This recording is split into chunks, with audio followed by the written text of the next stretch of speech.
Welcome to Promote Profit Publish. I'm your host, Juliet Clark, and today we have a really special guest, one of the Globetrotters, who I will introduce in a minute. And for all of you out there, we all remember the Globetrotters growing up. Everybody went to a game. I probably saw 4 or 5 games just at my high school back in the day. So kind of tells you how old I am too.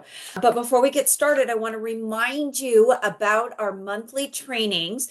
The one for March 7th is Level Up Your LinkedIn, Build a Magnetic Personal Brand that Attracts Clients in 2025. And it's going to be hosted by Anthony Jones, who is an amazing expert when it comes to LinkedIn and one of our magazine contributors. And you can sign up for that at bamagtraining.com. bamagtraining.com. Get yourself signed up. It's a free training just like we offer every month. So today's guest is an active speaker, entrepreneur, motivator, and author. Herb Flight Time Lang is an 18-year former player and coach with the world famous Harlem Globetrotters. He is originally from Brinkley, Arkansas, where as a former all-state standout athlete, he graduated at the top of his class while serving as senior class president. Herb later obtained a degree in health and physical education from Centenary College in Louisiana in Shreveport. During his tenure there, he was a Trans-American Athletic Conference, and he led it in scoring and won the National Association of Basketball Coaches Slam Dunk Contest. Throughout his travels to nearly 90 countries while entertaining his flight time, some of Herb's most memorable moments including meeting Pope Francis, President Obama, and appearing on several national television commercials and reality shows. Most notably, CBS's The Amazing Race. He currently resides in Sacramento, California, where he is the proud father of two, Nicholas and Rhea Lang, and continues to make a difference through kindness and life experiences, which he believes are the keys to maximizing what we get out of living. He is a true believer that we are all rich with love and kindness. And for more information, you can reach him at herblang.com, and he'll give you a couple places to reach him as well. But I'm really excited to have him here today, even though his book is a little bit older and we didn't publish it. Typically, we talk to the people who we publish. I think his message of kindness is really big right now. So stay tuned as we talk to Herb Lang. Herb, welcome. It's nice to have you. Thank you. Thank you so much, Julia, for allowing me to be in your space and sharing on your podcast. I'm grateful for the opportunity. You're welcome. Well, tell us a little bit. Like you've been to so many places. Tell us a little bit about your story, where you've been, and how that's impacted where you are today. Yeah, I mean, for those who don't know me, which is probably many people here that are listening, my name is Herb Flight Time Lang, and the nickname Flight Time comes from my 18 years of traveling around the world with the Harlem Globetrotters. I'm from a small town in Arkansas called Brinkley. Came from humble beginnings, but through the art of kindness and connecting and just trying to be the best version of myself, I've been lucky to have some tremendous opportunities. As I mentioned, I was a Harlem Globetrotter, had a chance to be on numerous television shows, The Price is Right a couple times, Are You Smarter Than the Fifth Grader, just to name a few. But most notably, many people probably remember me from CBS's The Amazing Race, which I had an opportunity to be a part of for 3 seasons. And I often joke with people, tell them that I lost 3 times, but America loved me. That's why they kept on bringing myself and my partner, Big Easy, back. So it's been a blessing. It's been quite the journey. And like I tell a lot of people, even now, I'm only getting started. I'm just warming up. Okay, I hope I won't embarrass you, but were you smarter than a fifth grader? Actually, surprisingly, so during the course of that week, we had 5 of my teammates that were participating in the show, and we were actually raising money for Make a Wish Foundation. And for me, I raised more money than all of my teammates put together. 4 of them, they raised $20,000, and I was able to raise $25,000. I made it all the way to the end of the show, and I decided not to go for the bonus question because I didn't want to risk losing that $25,000 for the Make a Wish Foundation. But it was a lot of fun, and you can believe that my elementary school teachers and middle school teachers were really proud of how well I did on Are You Smarter Than the Fifth Grader? That's so cool. Because you look at, like, I think I'm a little older than you, and we just learned such different things when we were in school than they do now. They're so sophisticated at fifth grade now. Yeah, I mean, even the way that they do math now, is different. My daughter now, she's in high school, but I can remember her being in, elementary school, and some of the math that they would bring home. I'm thinking, that's not the way I learned the math. I may need to hire a tutor. And Yeah. that's kind of strange coming from a person who graduated high school with honors and thought that he was, pretty smart and pretty prepared. But, things change in time. And if we don't, if we're not able to adapt and advance with the times, then we'll get left behind. So I'm big on advancing with the time, innovating, and being open to new ideas. Yeah, I remember in third grade, my daughter, they taught them some new way with their fingers to do multiplication tables. And I got out the cards. I was like, I am not going to have my daughter in a boardroom using her fingers to calculate something. So we kind of circumvented that. I thought it was kind of silly. And I could just imagine sitting there and like not being able to do it in my head and pulling out my fingers and looking like an idiot. So yeah, they do. They learn much differently now than they used to. So you have on your t-shirt, kindness is for free. And one of the things you've done since you've left basketball is you go around and you talk about kindness. Can you expand on that? Because I think the world needs a lot of it right now. Well, yeah, for me, kindness has been a big, big pivotal role in my life. I mean, from adolescence to middle school to high school to college on to the professional level. And when I talk about kindness, it's very special to me because a lot of the most impactful things that have happened in my life have been because of kindness and people believing in me. But that kindness kind of started with me trying, intentionally trying to be the best version of myself, even as a young high school kid. The way that I was able to get a basketball scholarship to my school, Centenary College of Shreveport, Louisiana, was through the kindness of a young man in my hometown and his father. There was a school, Centenary College. They'd never seen me play basketball before, but they knew about my stats. They knew that I was all state. They knew that I made the grades. They knew that I had qualified to play my first year as a freshman due to my grades. And they told the school about me. I was being under recruited. And without ever seeing me play basketball, I was able to get a basketball scholarship to one of the most prestigious colleges in Louisiana. So that was the start of it. And then as we progressed even through my college career, I had a pretty good college career. I ended up winning the college slam dunk contest back in 1998 at the Final Four there in San Antonio, Texas. So Oh, there wow. were people that were on the radar, that knew me from doing that. But during that time, there was something that happened. I'm big on education, and I had one more semester of school left. And so I decided to go back to school instead of taking offers to go overseas and play professional in order that I complete my degree. So I finished up my degree with this, which is in health and physical education. And I ended up working as a personal trainer for about 8 months. And during that time, again, kindness showed its face. My friend, a former soccer player at my college, he was my roommate at the time. He ended up going to a Harlem Globetrotter game and he came back with such excitement. And he had this program with an 800 number in it. And he said to me, he said, man, I went up to one of the coaches of the Globetrotters and I asked him, what do you have to do to become a Globetrotter? And you can imagine my friend Alan, he's a 5'8" Asian kid, and there weren't really many Asians that had played for the Harlem Globetrotters at that time, but he quickly let them know about me. And when he mentioned my name, they did know who I was from winning the slam dunk contest. And I ended up sending some videos in and from what they already knew about me. And I got invited into the training camp and it turned into 18 years of traveling all around the world. So, I mean, that's just like the tip of the iceberg. And during that 18 years, whenever we would have photo day or press day for the Globetrotters, which would happen once a year, I just remember in all of the programs, and when they would ask me things, I would always mention in the book that the importance of kindness. And so it's been a pivotal role in my life, and it's about branding too. That's something I also learned in the Globetrotters. So I wear it on my chest. I traded in my Harlem Globetrotter uniform for a kindness is free uniform. Oh, I love that. So what's the difference between like going into the NBA and the Globetrotters? Because I've been to NBA games and I'm not a huge basketball fan, I have to admit it. But I've been to them, they're okay. But I remember the Globetrotters coming to my high school and it was just fun. So, like, what is the difference there with training and all of those things? Well, I'd say the first difference is the salary. I mean, they make millions of dollars. We made a decent living.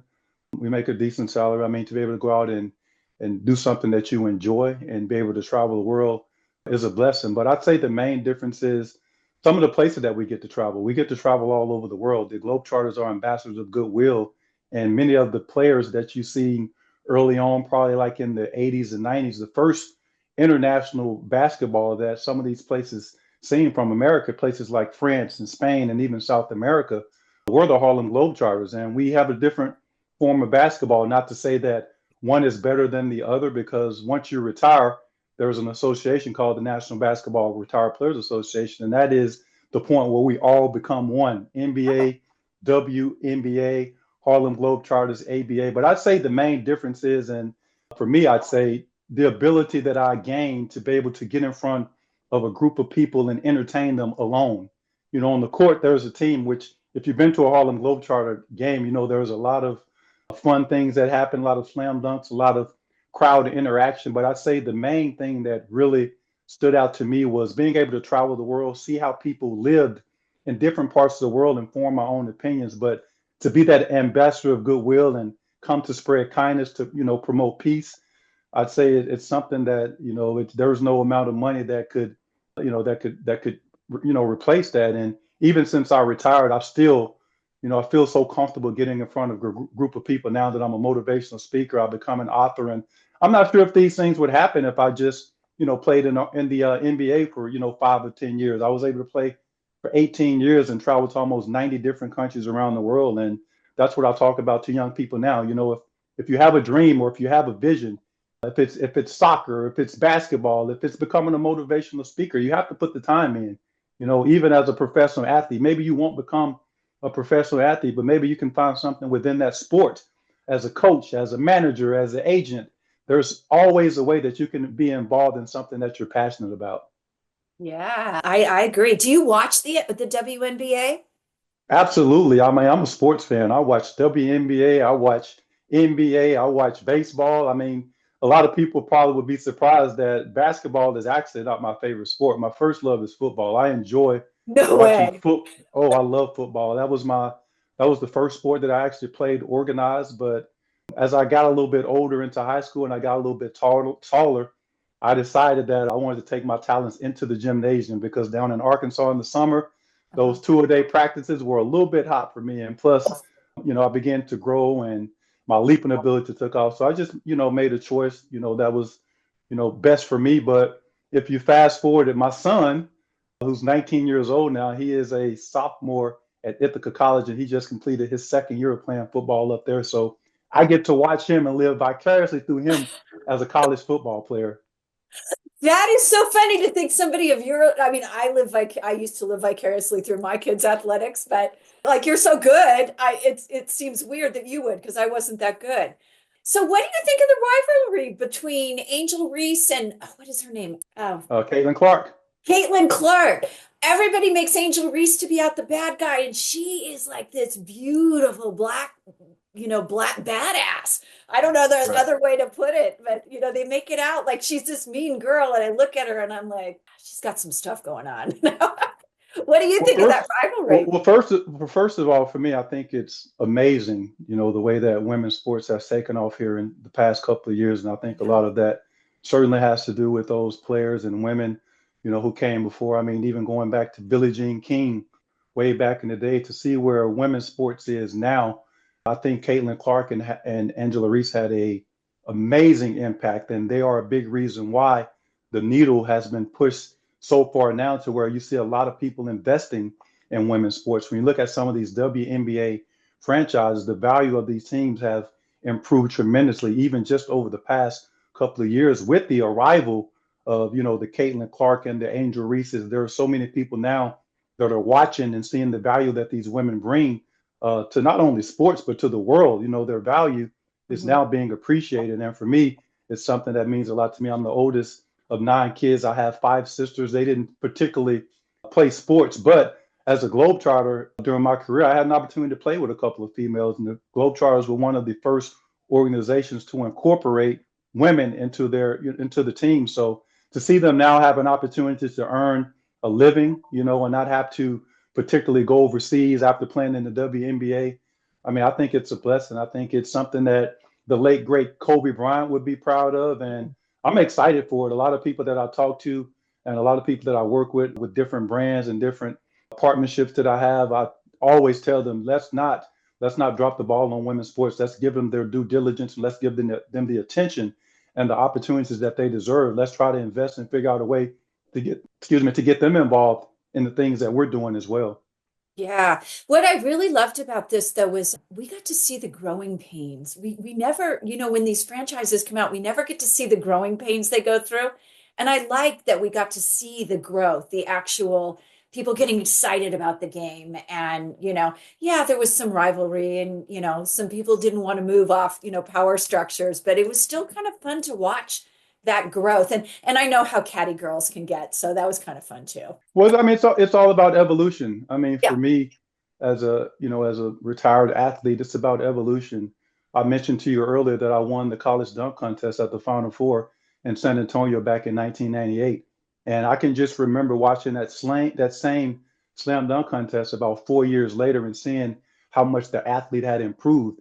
And this was something that I actually also saw during my course of 18 years with the Globetrotters. I felt like every 3 to 4 years, just like 3 to 4 years of college, I feel like every 3 to 4 years there was a different type of athlete that came in. And for me, it was I mean, it impacted me because it made me look at things a different way, and it allowed me to understand the importance of being able to relate, being able to listen, and being able to kind of see where the new generation was coming from. And I think that's a gift that I have, and I think that's something that makes me relative, relatable, and allows me to be able to go into so many different, whether it's a school, whether it's a sports team, a college, or professional. I'm able to go in and relate because I've been around so many different groups of athletes over such a long period of time. And it's a blessing. I tell people, if we don't evolve, if we don't adapt to the things that are happening now, we will become extinct. And I'm not trying to become extinct anytime soon. I'm trying to be around as long as I can and bring as much value to as many people as I can with the experiences that I've had over my life while I have time to do it. Yes, yes. So, what do you think the transfer portal, do you think that's been a good thing or a bad thing in college sports? Because I'm kind of watching and I'm watching these people move around, and that didn't used to really happen. I Do think you it's think it's been a good thing? I think it's a great thing. And I think that the people that are raising all the HELL about it are some of those people who hadn't really had the chance to go through the process like I have. I mean, for me, yeah, of course, I had the opportunity to get a full scholarship. I graduated college with zero debt as far as student loans. But at the Hmm. same time, did that school make money off me? Absolutely. Yeah. When I talk about no debt, yeah, I had a couple of credit cards and things like that I had accumulated during college, but that's nothing compared to some of the debt that people face when they go out and get student loans. So now for me to be able to see athletes, have a good foundation, some of these guys are making $1 million a year, some of them are making a couple of $100,000 a year. If I would have Hmm. came out of college after, 4 years of school and had, four or $500,000 in my bank account, my life would be a lot different, I think, than what it is right now. Not to say that my life is bad, my life is good, but it would have definitely helped me advance a little bit further, a little bit faster, and definitely would have had a little bit more gratitude and enthusiasm when going to those practices. But I think that it's great because when you look at it, coaches, they can leave at the drop of the dime. They recruit these kids, they get them to come to their schools, and then once that next job comes open, they're like, peace out. So why not give these kids the same opportunity? I mean, we can call it amateur sports as much as we want to, but when you look at some of these top football programs, these top basketball programs, it was frowned upon for so many years. Oh, we can't pay the athletes. We can't pay the athletes. Well, where's all the money going? Obviously the money has been there. It's just a matter of sharing it. So I think it's a great thing. I'm looking and hoping that they can, get a little bit of regulation on it. But I feel like it's a great thing for the sport, and it's not going backwards now. It's only going to continue to evolve. So as a former athlete, I'm excited for it, for the young men, for the young women.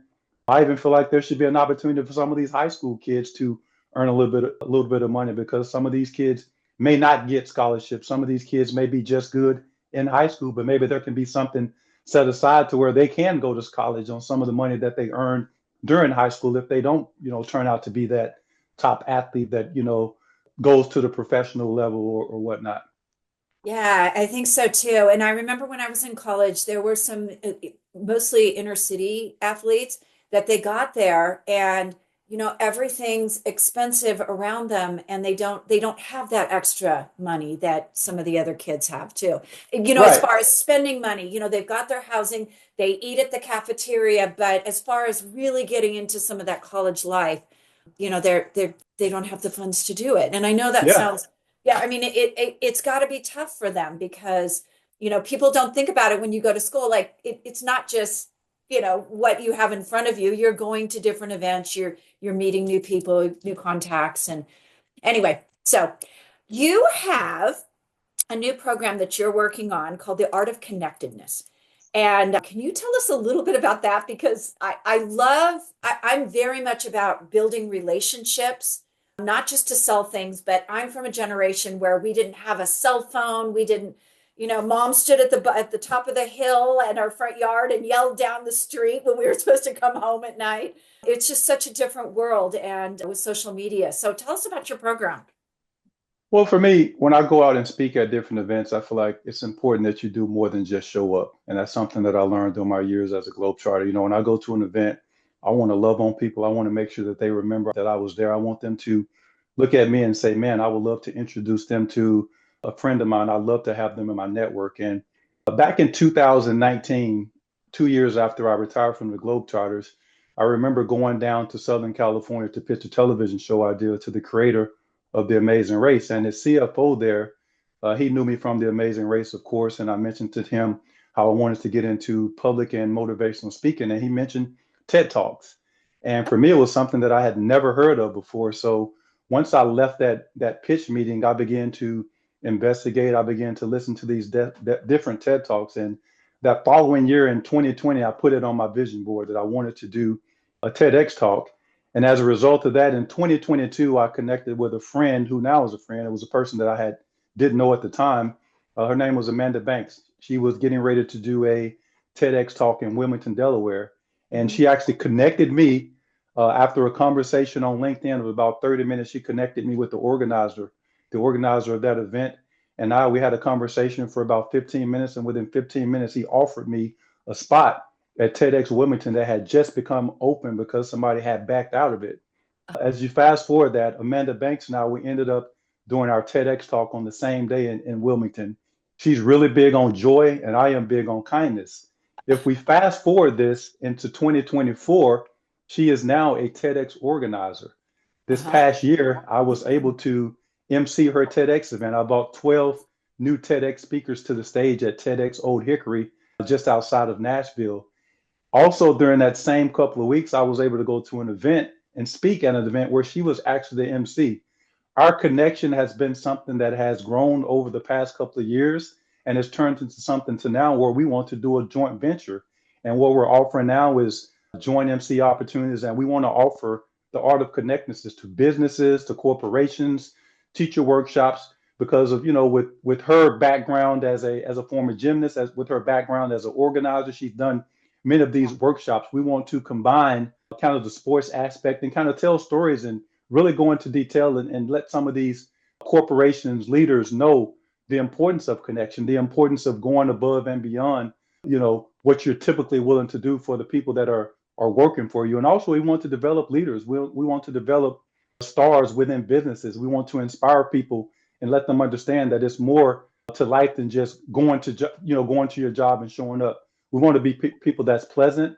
We want to be people that's a joy to work with. I mean, when you even look at people like Gary Vee, Gary Vee talks about how kindness is underestimated in the workplace. And for me, I feel like kindness is underestimated not only in the workplace but around the world. And for me, as a person who traveled around the world, I do understand the importance of it. And everything that I'm involved in to this day, it's about uniting. It's about bringing people together. And so that's what I mean. That's what we're looking to put together. We're going to do one-day workshops, half-day workshops on the art of connectedness. We're going to sit down, we're going to dig in deep, and we're going to get down to the core of connecting with people.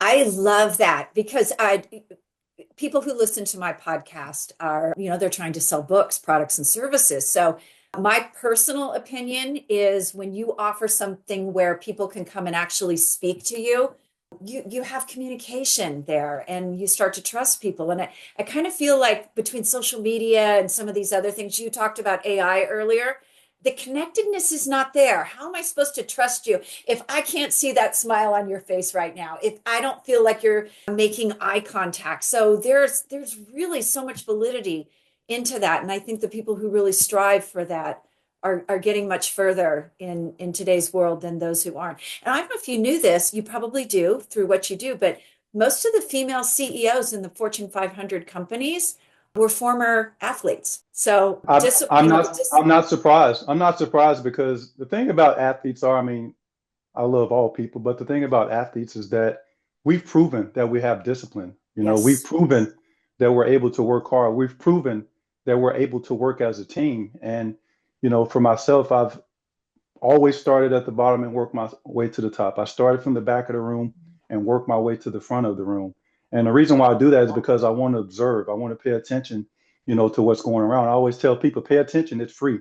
It's like kindness. Pay attention. It's free. It doesn't cost you anything to be observant and look around. So for me, being able to, you know, see things from that perspective, I think has really allowed me to be the person that I am today and allowed me to get in some of those rooms and open up some doors that I otherwise wouldn't have had the opportunity to. It's looking at yourself as a key, and this is something that I'll talk to with different corporations, schools, colleges that I speak to. You are a key, and that key is an acronym. You get to keep excitement for your success, and the way that you develop and the way that you evolve over time is when you put those little notches in that key. And I tell people that I'm that skeleton key. I can get in any door based on my personality, based on my relationship, and based on the way I've shown up for other people. So look at yourself as a key, the skeleton key, and continue to evolve and try to figure out what's it going to take for me to make the biggest impact in this world. Because I feel like, again, there's more to life than just showing up. All the experiences that I've had in my life, I know that they're for a reason, and most of those reasons are for me to get on stage and get in front of people and show them that anything is possible. If I was able to do it, a little bitty kid from small town Brinkley, Arkansas, mother who had me at 17 years old, had six kids by the time she was 25. If I can do it, you can do it. Yeah, this is crazy. So, if somebody wanted to get a hold of you because they were interested in that program you just mentioned, how would they do that? Great question, Juliet. Well, I mean, one of the things about connecting is I've recently got my website back up. My website is iamherblang.com. That's something I'm really excited about. People can go on there. They can find my social media links, my Facebook, my LinkedIn, my Instagram, my Twitter. And also, if you want some of this merchandise that I have on, I also have a merch store, which if you scroll down to the bottom of my website, you can click on the swag ball link and you can order some kindness is free merchandise. And again, when we talk about the art of connectedness and kindness, the way that I was able to get my e-commerce store, which is by Launchcart, which is an up and coming e-commerce platform. We like to call it America's e-commerce store. It's about a brand partnership that I was able to get with them. They believed in me. They believe in my mission. So what I do is I speak on their behalf and they promote my kindness is free brand. And we're looking to evolve and, you know, give more people an opportunity to get their e-commerce stuff up without having to pay high dollars like some of these other e-commerce platforms that are up. So Yeah. people who want to find out more about me, again, it's iamherblang.com. On that page, you'll find out a lot. You can also buy some kindness is free merchandise. And also remember, I love getting in front of a group of people. I host basketball clinics, workshops. I speak to groups. Like to consider myself a jack of all trades. I like to consider myself like a Swiss Army knife. I can be anything that you need me to be. Just talk to me about it and tell me what you need, and I can make it happen. Oh, that's amazing. And you guys, that website will be in the show notes as well. So if you didn't catch it and write it down, you can grab it in the show notes. Herb, thank you so much for being here today. I appreciate you taking the time out to speak to my audience. And I love what you're doing because you probably noticed kindness is not at the top of most people's lists these days. Hey, that's something that we get to change. And, you know, before I go, I always like to tell people kindness is free and Herb loves you. Cool. All right. Thank you. Thank you.